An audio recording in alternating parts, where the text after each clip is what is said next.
Hihiwain na natin ang ating i-blend na mga fruits and vegetables.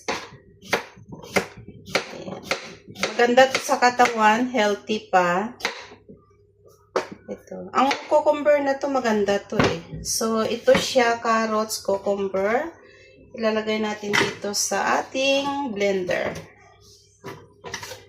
Ayan. Tapos, syempre, carrots. Ayan.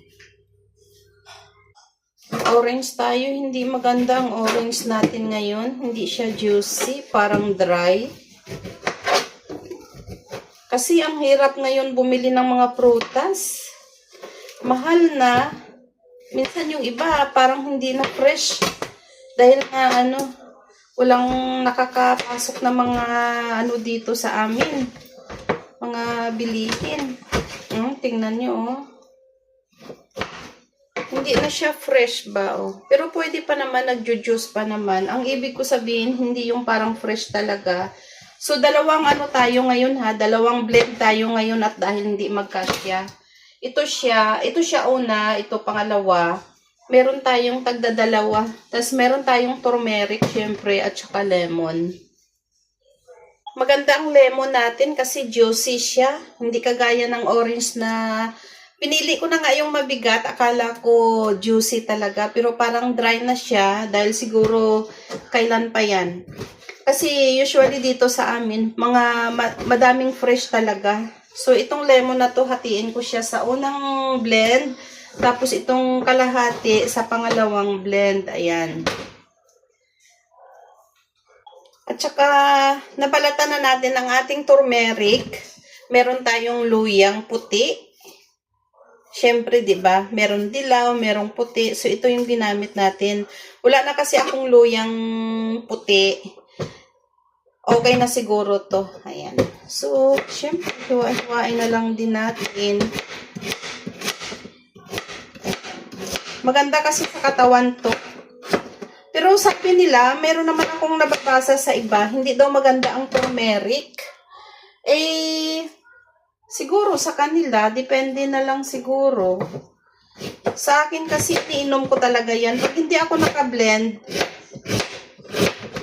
iniinom ko siya, naglalaga ako talaga niyan.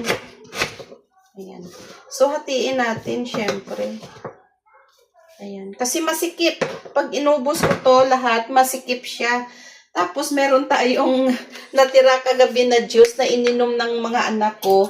Hindi nila naubos. Ayan. Syempre. Tingnan nyo.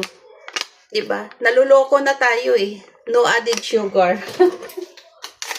Pero matamis ha. So, ilalagay natin dito sa ating blender. Ayan. Para hindi natin malasahan yung yung ating mga turmeric. Turmeric lang naman at saka luya yung Tapos, dadagdagan natin ng tubig. Ito. Yan. Ganyan lang siya kadami. Tapos, i-blend na natin. Ayan.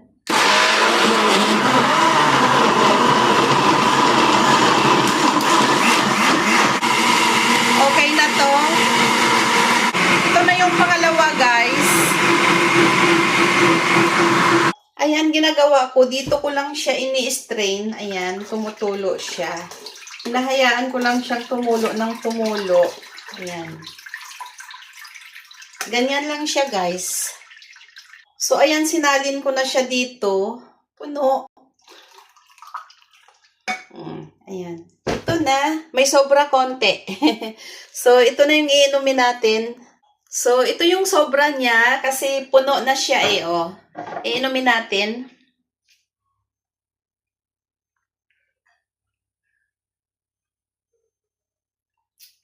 Sarap. Hindi siya maasim kasi may lemon siya at saka orange. Sakto lang talaga. Kung naghanap ka pa ng medyo matamis, pwede mo siya lagyan ng ng date syrup Or hindi kaya kung meron kayong dates na yung kinakain, pwede yon mga 3 piraso, 2. Pwede din honey, ilalagay nyo, pero ako hindi ako naglalagay. Natural lang talaga yon. Yun yung gustong-gusto kong lasa. Kasi pag may asukal, may matamis, ayaw ko na. So hanggang dito na lamang ang ating video. Maraming salamat sa inyong panunood. Please unsubscribe sa aking channel na Lina Unciano Vlog. Bye-bye! At iyan na nga, tapos na mag-blend ang mami ng kusina. Ayan na, naka-isang pitchil din tayo. 3 araw kong gagamitin to. So, thank you for watching. Bye!